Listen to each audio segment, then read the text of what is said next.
Awesome. Thanks, guys. You may be seated. You legend. Thanks. Lovely, amazing keyboardist. Give her a hand. Come on, this awesome, anointed. And come on, can we give a big hand to all our volunteers, all the guys in the tech and all the background, all the ushers, everyone who's helped. And man, that was funny. That was funny. I had no idea, for the record, why you all were laughing last night.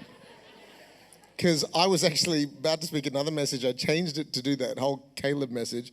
Little did I know, because I wasn't here in the morning. And everyone's on their phone suddenly Googling something. And I'm thinking, my message is boring. And they're laughing at me. I'm checking my fly. And I'm like, what's going on? But now it all makes sense. What in the world does Caleb mean? Yeah, great.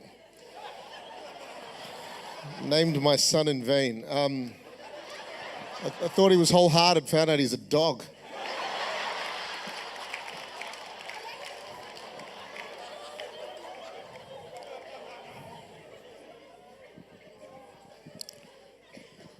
Dan means pig. Just saying. Dave, I like Dave. I feel Dan's a bad influence on Dave. Dave used to be a Christian until funny man Dan came into his life. I can play 2 chords and mock people.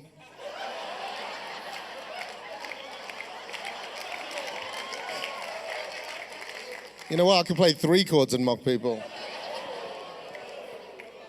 Oh yeah. We got to rescue this service back to Holy Spirit, please come back, Jesus. Anyway, come on. In the spirit of true Aussie honour, which really all of that was. Can we give it up for Andy and Christy, who do such an awesome job? All the state leaders who do such an awesome job. And in all seriousness, actually, you know, if you're working in kids ministry and your church at the moment you've got less than 100 people, we want to honor you, because you know what? It's not the size that matters. It's the faithfulness to God and what He's doing. So if that's you, come on, receive this with love. Receive this with heartfelt sincerity. And I actually want to honor all the Hillsong crew. I've just met a few of you this week, and everybody knows about Hillsong. Hillsong's world famous, global, and the blessing it is stunning.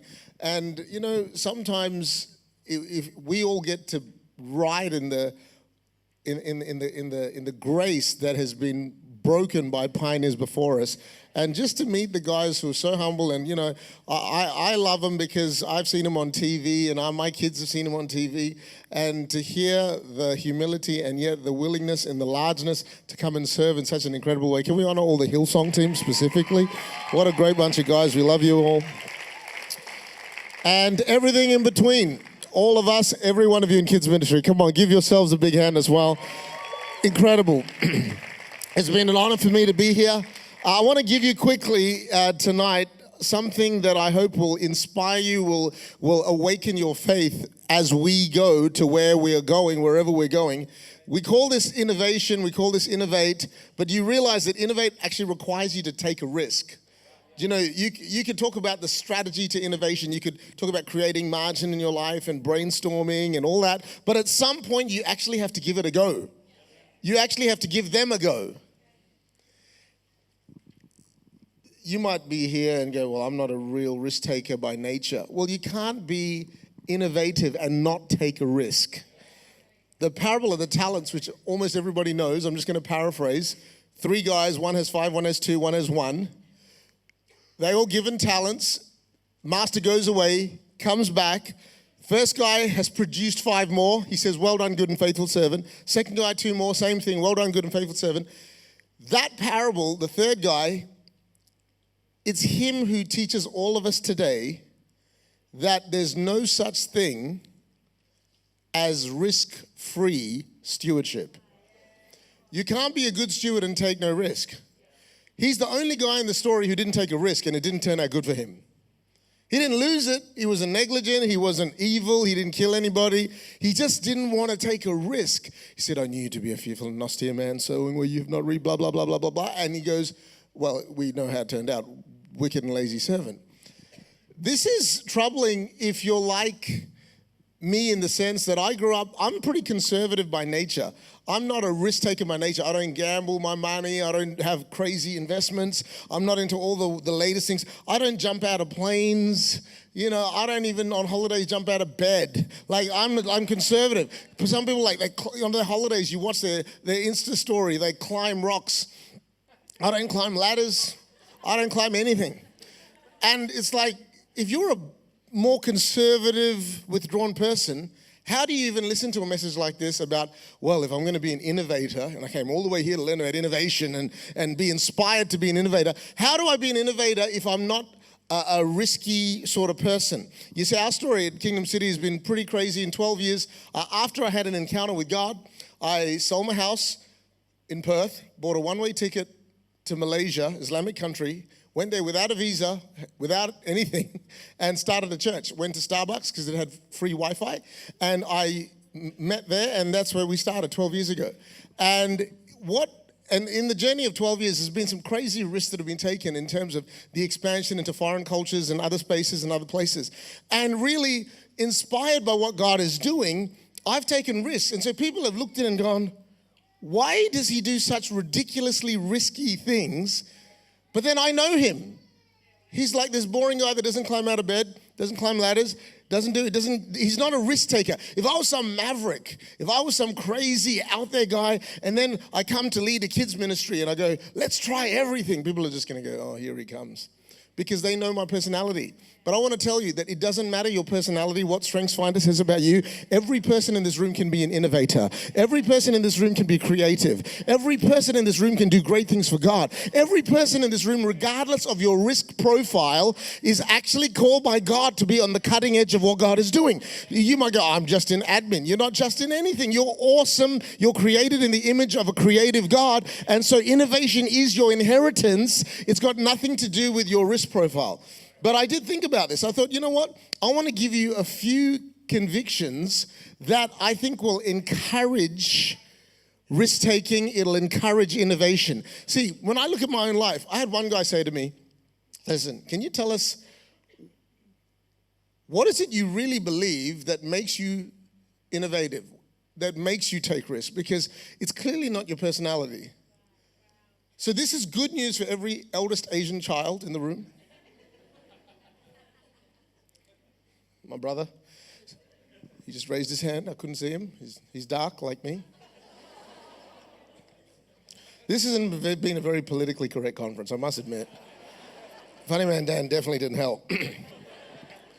Let me give you a few convictions. I'm going to give you 4. Ready? Number 1. These are 4 convictions. These are biblical. These are God-honoring convictions. But if you make them your convictions, you will find yourself building a culture of innovation. You will find yourself taking risks that you normally don't take, but not doing anything inappropriate. Some of us have got roles and responsibilities. We've got delegated authority. You're serving a leader and he's like, no, don't do that, don't do that. Yeah, but you can still be an innovative person. I love what Andy said about the offering last night. He talked about generosity isn't something you awaken around the offering. It's who you are. Innovation isn't something you save for brainstorming days. You can be an innovator by nature 24/7 in every area of your life. You're married. Be innovative in terms of how do I show my love to my spouse. Be innovative in your walk with God. Be innovative in every aspect of your life, not just on brainstorm days. So here's 4 pillars that I think will encourage you to build and be that sort of person regardless of your personality or risk profile. Are you okay? Ready? Number 1, God can use you while he changes you. Let me say that again. God can use you while he changes you. See, I used to believe the traditional old school that God's got to change you, and then one day you're worthy to be used. And then he goes, okay, my child, you are worthy to be used. And this idea that you have to be all done before he can use you is ridiculous. God can use you while he changes you. See, if he uses you only after he changes you, most of us will have pride in our preparation. But if you can look back over your life in ministry, even if it's a few years or it's a few decades, whatever, and go, my gosh, look at what the Lord has done. But look, the whole time he dealt with that issue, he fixed that issue, he dealt with that character flaw. He's been changing me the whole time and still using me the whole time. See, that way he gets the glory. That way he gets the honor, because if he changes me and uses me at the same time, it's clearly him. Now, what is this? Why am I saying this? Because this is my story. My story is one of looking back not only at the last 12 years, but literally over the last 43 years, and going, wow, in every season, God has used me, and at the same time, the highs were high, the lows were low, the brokenness was present, and yet he still kept changing me in the journey. And why am I telling you this? Because so often when we get into leadership, we then start hearing things like this. Oh, she's not ready. He's not ready. They're not ready. You weren't ready. I wasn't ready. Who was ever ready? And knowing that God has used you and changed you, something happens when we click into leadership and we stop becoming creative or innovative. We stop taking risk with people, because we think everybody's disqualified because of the flaws we can see, when the same flaws we had didn't disqualify us when God chose us. So let's not become in leadership something that God did not use on your life. And if you really truly believe that God can use people while he changes them, you'll start taking quicker, greater risk with people, knowing that even though they got all these flaws, God will actually change them if they're teachable, if they're hungry. That's why I'm always looking for teachability and hunger more than any quality, because if they're teachable and hungry, God can use them. When we started church, I'm like, whatever we have, you start with. We are like, you play the keyboard, awesome. And then one day, one of the new people in our church came and said, do you know the keyboard player smokes? I said, during the service? He said, no. I said, okay, she's fine then. We'll deal with the smoking later. Now, you're like, whoa, you have no standards. No, the reality is God can use people while he changes them. I'm not advocating that we be reckless, we be negligent, or we don't think about our standards, but just let's not disqualify. Some of us are not taking risk. We're not being innovative because we've disqualified people for over things that would have disqualified us. And we weren't ready. We didn't get into this room by being ready. Some of us are still we're all in process. I remember one day specifically, I was having a shower. I have showers every day, but this one day specifically I'm thinking of. I still can't get Dan sleeping naked out of my head. Jesus, please.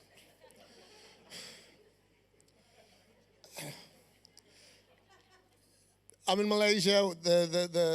There's a window at the top of the bathroom. My shampoo bottle's on the top. The window was open. Instead of grabbing the shampoo, knock the shampoo bottle out, and it falls outside the window. I'm having a shower, and it falls 10 stories. I'm on the 10th floor. It falls 10 stories to its death. And so I just have a bloke shower, which really doesn't matter. Just water, and that's all you need. And then you get out, and you're done, and I'm sitting down there, and I hear the little voice of the Holy Spirit say, go pick up the shampoo bottle. I know it was the Holy Spirit because I wasn't married at the time. And I go, but you also know that if you don't listen to that voice, it'll keep nagging. I was preparing me for marriage. So anyway, I get in the lift, and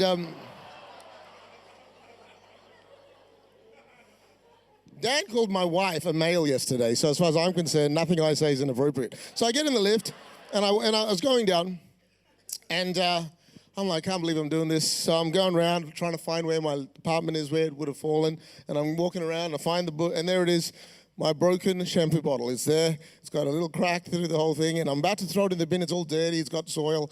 I'm about to throw it in. I hear this little voice again say, don't throw the bottle away. I'm going, I'm not one of these guys who hears God's voice every 5 seconds. I'm jealous of those people and skeptical, but I'm generally more jealous. And I'm going, but I'm clearly hearing God. And I'm going, God, I'm a missionary, but I can afford a new shampoo. As I'm about to throw it, I know what the Lord's doing with me, because you see, I had gone to Malaysia to start this church, and I felt inadequate, disqualified. I'm feeling I don't have what it takes to do this. Some of you feel like that today. And I'm feeling like this, and God's about to teach me this incredible lesson. And as I'm in the lift going back up, I realize what happens. As I'm washing the soil off this bottle, I'm realizing what God's telling me. He's saying, son, that's what I did for you. We've all fallen. And God came from a high place down to a low place. And he picked us up where we were. And he washed us off. And he cleaned us. And he set us back in our rightful place. And he said, I'll continue to use you. And you know what was incredible? Over the next 2 weeks, see, here's how the Bible describes you and I. We have this divine treasure in an earthen vessel. The earthen vessel is not the value. The divine treasure is the value. And so over the next 2 weeks, the contents inside the bottle was still good. In fact, the contents came out, there was a break in the bottle, and the contents came out easier through the break than that stupid pump thing that never works anyway.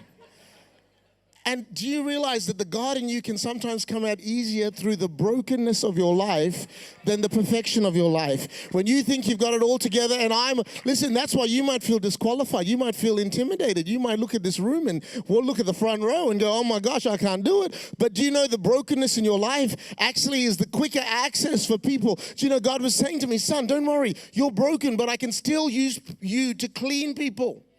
That shampoo cleaned me for the next 2 to 3 weeks, even though the vessel was broken. Some of you feel like a broken vessel, like the shampoo bottle, but God has come and he's picked you up. And if all you do is you go back and say, you know what, God, thank you for setting me in my rightful place. I, in humility, continue to believe that you can use me and change me at the same time. Well, guess what? Let's pay that forward and let's do that with people. Let's start taking risk with people. Let's start innovating with people. You never know, the people that everyone else says isn't ready, that you go, I see something in them. I know they got problems, but let's give them a go. You never know. That's where creativity may come from. You might listen to Innovate and think you need to be the voice of God.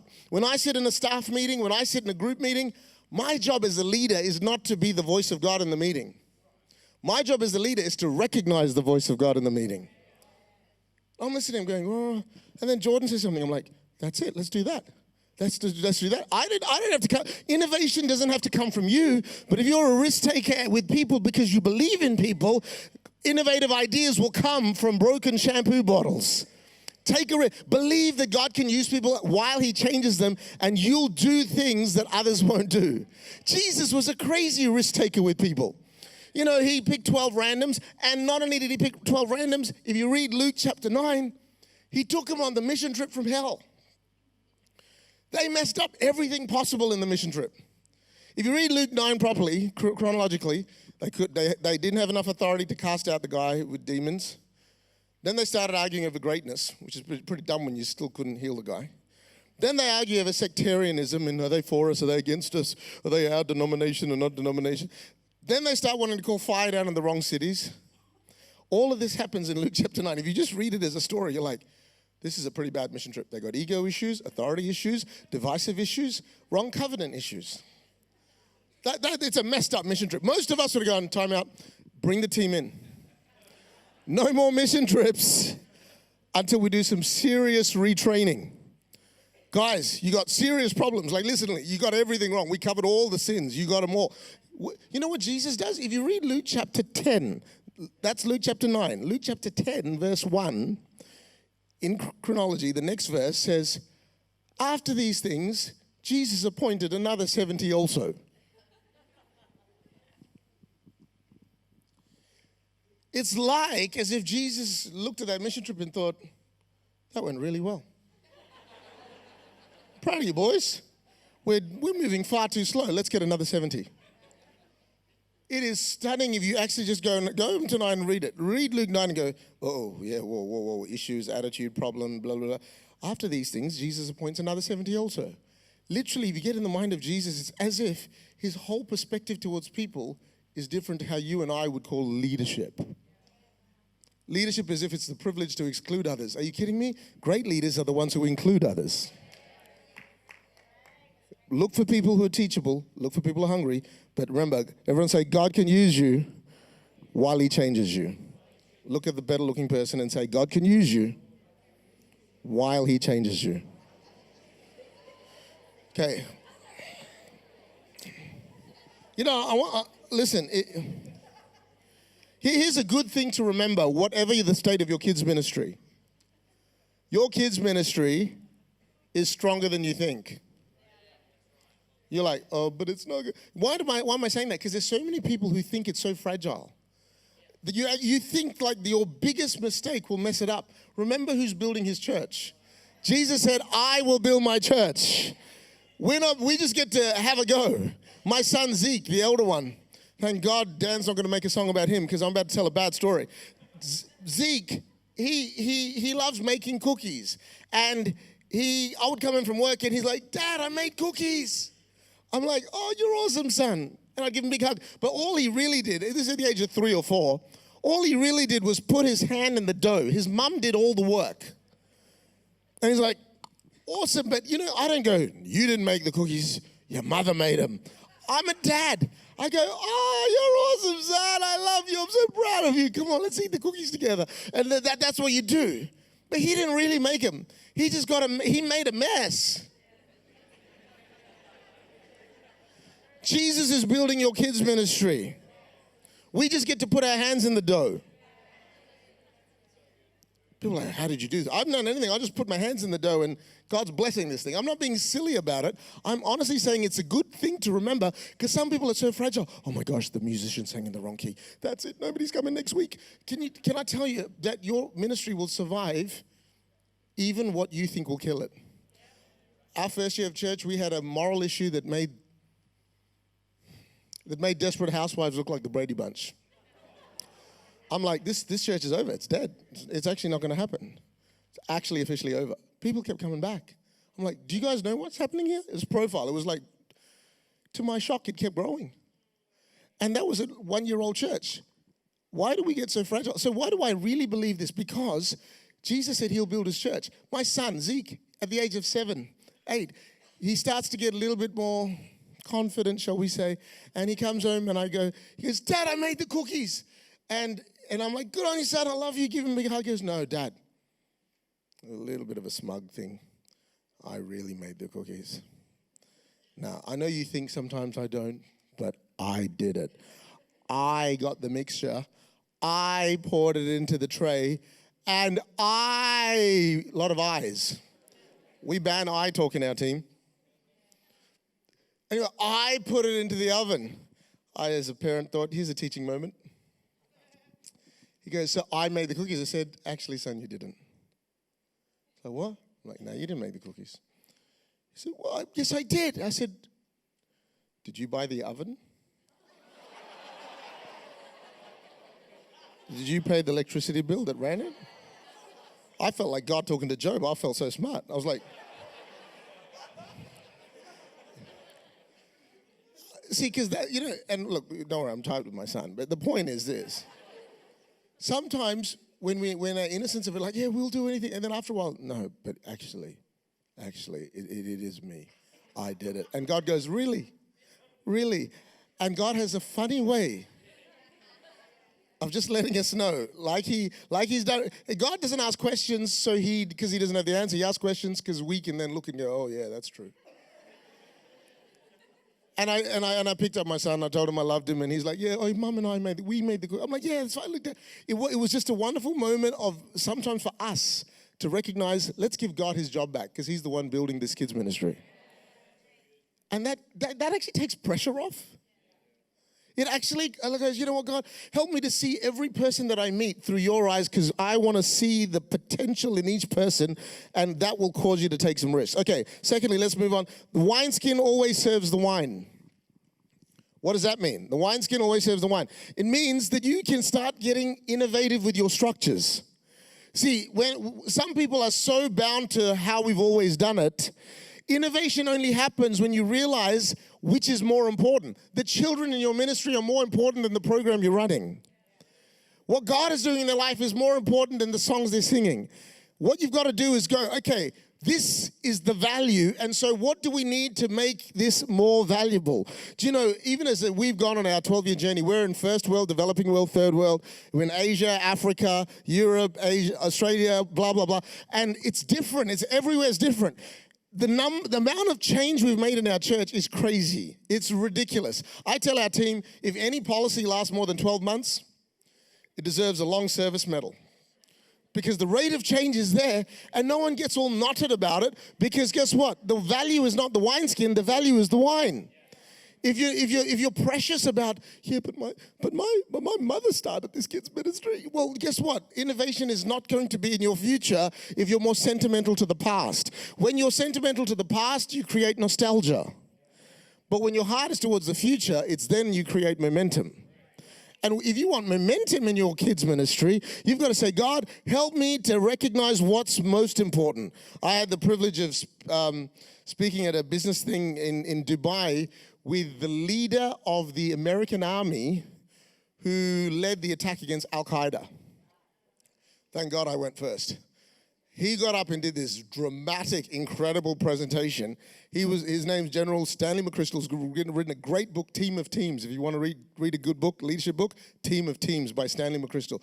And I'd read the book before, and I got to meet him, which was pretty cool. And as he's telling the story, I'm not only wide-eyed at the stories of how the American military took down Al-Qaeda, he had this special team of highly trained people, the best of the Navy SEALs, the military, and he had them all together. And this ragtag group of terrorists were killing them. Because you know why? They had all their structures and their systems and their reporting lines and their this and their that and their bureaucracy. And this best, well-trained, high-technology pinnacle army in the world was losing. And in his leadership lesson, he was telling us, he said, listen, you know what? The only way we got them, we used to make strikes, but by the time we got to the place where we thought the terrorists were, they were gone. Our fast intelligence with all our capacity and all our stealth, blah, blah, blah, was getting thrashed by these untrained ragtag terrorists. And it's a fascinating presentation he made. But what really caught my attention is how they turned it around. He had to basically tear down the entire structure of how the American military ran its operations. They ended up doing Skype meetings to 10,000 people on the base at the same time before there was Zoom or Google Hangout or whatever. It was just a stunning story of how they went from one attack every 10 days to 10 attacks every day until they finally got rid of Al-Qaeda. Now it's come up in new forms, etc. But his 5-year story of how he did that hinged on his willingness to tear down how they'd always done it. You will never get innovation. You'll never get the new wine. You'll never get the what God. Some churches pray so hard for something and then won't change their structure to accommodate the answer to the prayer they're praying. What are the prayers you're praying? Well, be prepared to change the way you're doing things, because always remember, the wineskin serves the wine. I met a pastor recently from the US, and he's become a friend. He's the only pastor I've ever met who's got this title. His title is Innovation Pastor. I'm like, what do you mean Innovation Pastor? He goes, that's my title. I go, so what do you do? Oh, I go to cryptocurrency conferences. I check out the latest trends. I go to dinner. I'm like, what a cool life you have. He's the guy who invented YouVersion. He's the guy that's inventing the new Bible Lens app that's come out. Bobby Greenwald, amazing guy. He's a right-hand man to Craig Groeschel. This guy is constantly in a state of innovation. And you know what he said to me? I'm always telling our teams, YouVersion's old. Let's do something new. I'm like, there's something incredible about not being attached emotionally to the wineskins of yesterday that will position you for change for tomorrow. Okay, I'll give you the third one. Ready, fire, aim. Ready, fire, aim. Now, this is dangerous advice if you're holding a firearm. But this is how God moves with faith. Do you know, I was a lawyer, so I did due diligence, but I don't find any due diligence in the Bible once God speaks, because the diligence is that God spoke. God says, Peter, get out of the boat. Well, let me just do some research on how water can uphold the weight. No, just get out. Some of us due diligence ourselves out of everything. Ready, fire, aim sounds irresponsible. But when God said ready, fire, don't think your aim's going to change anything. Some people are like, ready, aim. 2019, 2035. The bunny has left the country. Let's have another dream team meeting. Let's have another blue sky meeting. Let's have a green grass meeting, or whatever. Pull the flipping trigger. Shoot something. Try. You got to actually do it. Ready, fire, aim is not an invitation to be responsible. It's, I find with God, the more you're willing to say yes, the more he'll trust you with. The problem is we think the will of God is a tightrope. And if I make one wrong move, I'm out of his will. The will of God is not a tightrope that you've got to navigate through life. The will of God is a broad path under your feet. And he said, you shall run and not be weary. You can walk and not faint. You don't have to have this frigid timidity thinking that your worst mistake is going to sink the ship. Look at how many mistakes Dan has made in his life, and he's still being used by God.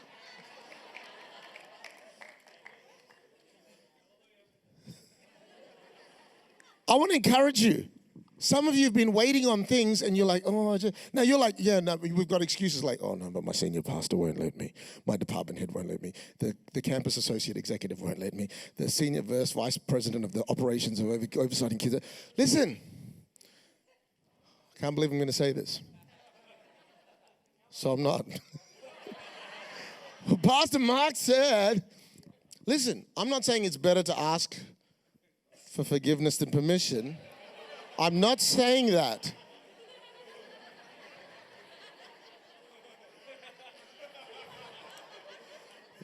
Audio can't pick that stuff up. I'm not saying that, but I'll never be invited to this ever again. Listen, I am saying your pastor, whoever they are, would love a kids minister that has got something about them that is willing to have a go. They will put parameters. Of course, that's their job. They are parameter putters.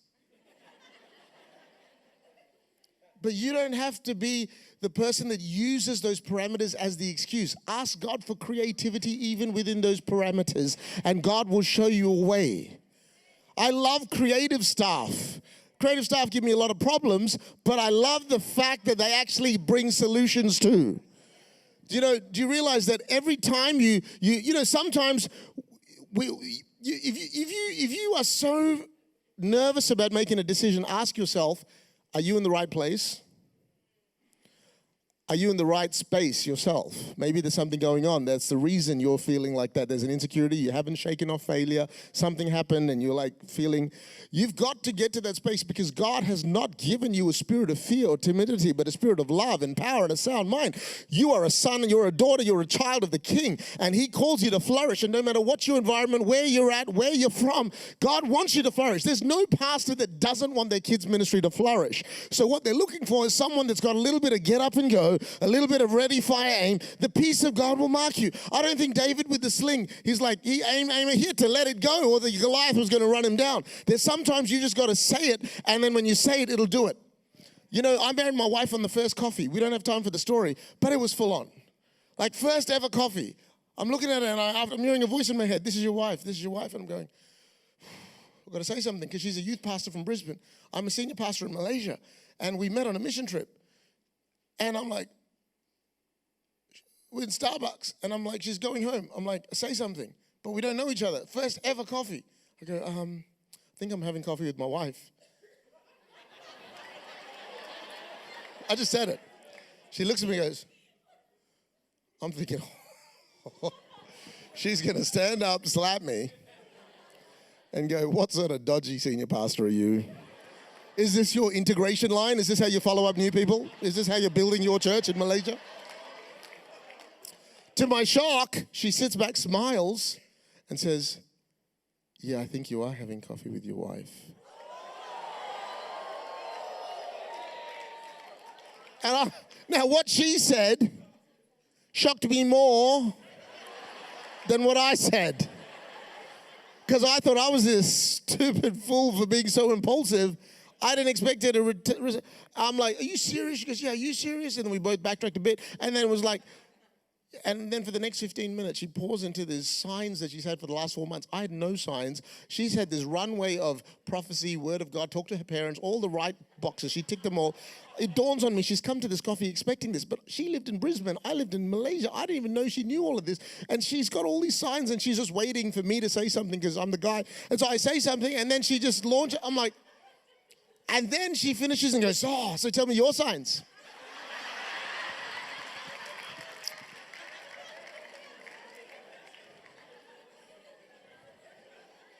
I go, we don't have time, honey. No, I didn't say that. I said, look, the whole time I've been hearing a voice in my head saying, this is your wife, and I feel really good. And the second one I made up just so I could have two signs. And she's like, that's it. I said, yeah. She goes, how do you know that's not just your feelings? This is our first coffee. I go, and right there started our first fight. We weren't even married yet. And for the next, I'm telling her, I said, listen, the first time I heard God's voice, I did this. Same voice that told me to do law. Same voice that told me to quit law. Same voice that told me to come to Malaysia. There's history. See, when you learn to pull the trigger, your confidence grows. It doesn't mean you never make mistakes, but God wants a generation of people that, listen, even if it's not for your sake, for the children that you're leading, inspire them to be men and women of faith. That's why even last night I talked about following God fully. It's not really about you. It's not really about me. It's about the people and the mark we're leaving on the children that are actually following us. 4 months later, we got married. At that coffee, at that coffee, I'm like, after that, she's like, oh, okay, wow. I said, so are we doing this? She goes, yeah. I go, when's good for you? She goes, well, I'm finishing my master's in August. This is April the 10th, 2007. I go, well, it'd be good to start the new year together. September, the weather's good in Brisbane. I think Brisbane would be fair because that's where you live. She's like, yeah, I guess so. I said, but you got friends, most of them pastors, so maybe Friday's a good day for the wedding. Let's look up the Fridays in September. Pulled out the BlackBerry because that's what we had back then. And 7, 14, 21, 20. Let's go 14. How's 14 for you? Yeah, that looks good. Yeah, all right. True story. I go, okay, so here's what we do. I'll fly to Brisbane, ask for permission. You fly to Perth, come meet my folks. We'll meet at the wedding. Sounds good. That was our first coffee. Not even the refill. That was just the coffee. That night, I go to bed going, you just told a strange woman on your first coffee that you're marrying up. You picked the date, and you've told her the plan. 4 months later, we're married. There's another story of how that happens. Crazy. Our honeymoon was like, so what's your favorite color?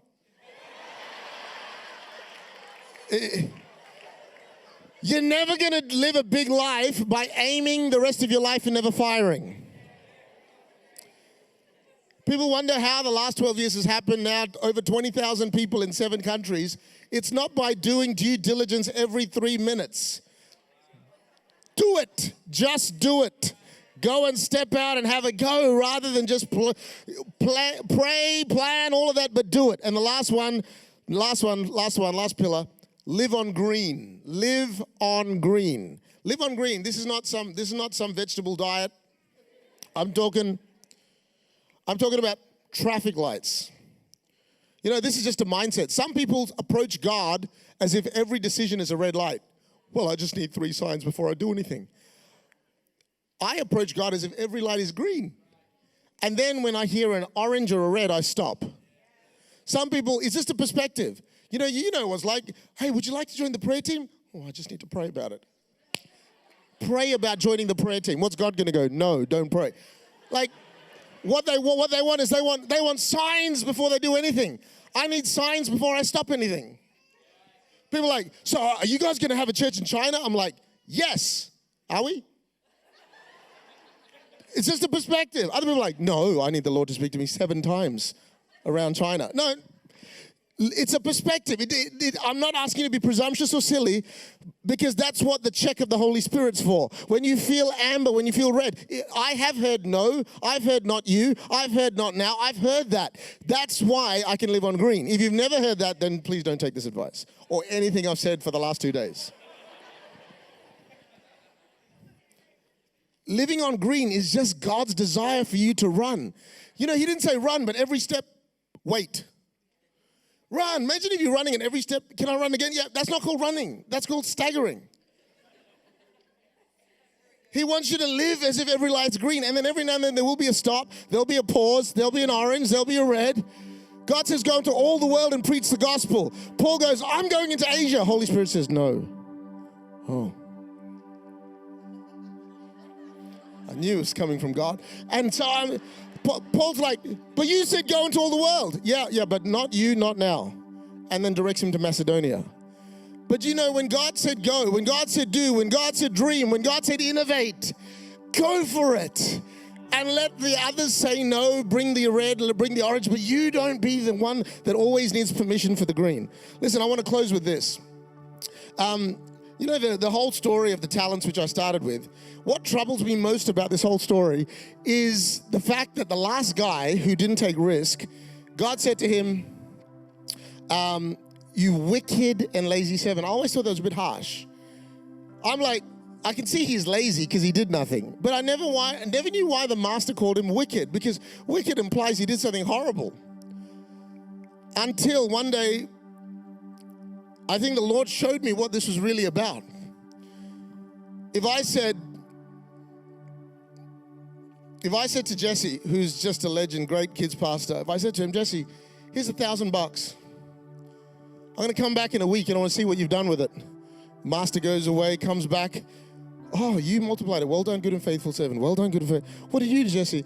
Didn't do anything. I knew you're a pretty scary man, and so I dug the talent, hit it, so here it is.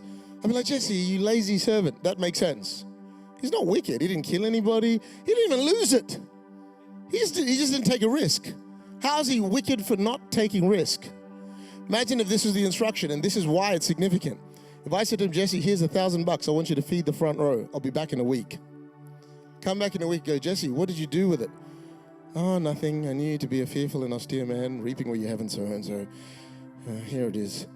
He's no longer just lazy. He's now wicked because everybody else has been robbed because of his laziness. So when the master called him wicked and lazy, it teaches all of us that your talent is not about you. Your role is not about you. When you get on the plane or you get in the car and you go back wherever you're going, it's not about you. It's not about me. What God has given you is for the feeding of everybody else around you. And that's why he was called wicked and lazy. He said to the first one, you good and faithful. You wicked and lazy. Good and wicked is heart. Faithful and lazy is hand. There are a lot of good and lazy Christians. Good heart, just not multiplying anything. And there are a lot of people in the world who are wicked and faithful. Selfish, self-absorbed, as we heard tonight in the offering, but multiplying what God's given them. God wants us to be good and faithful.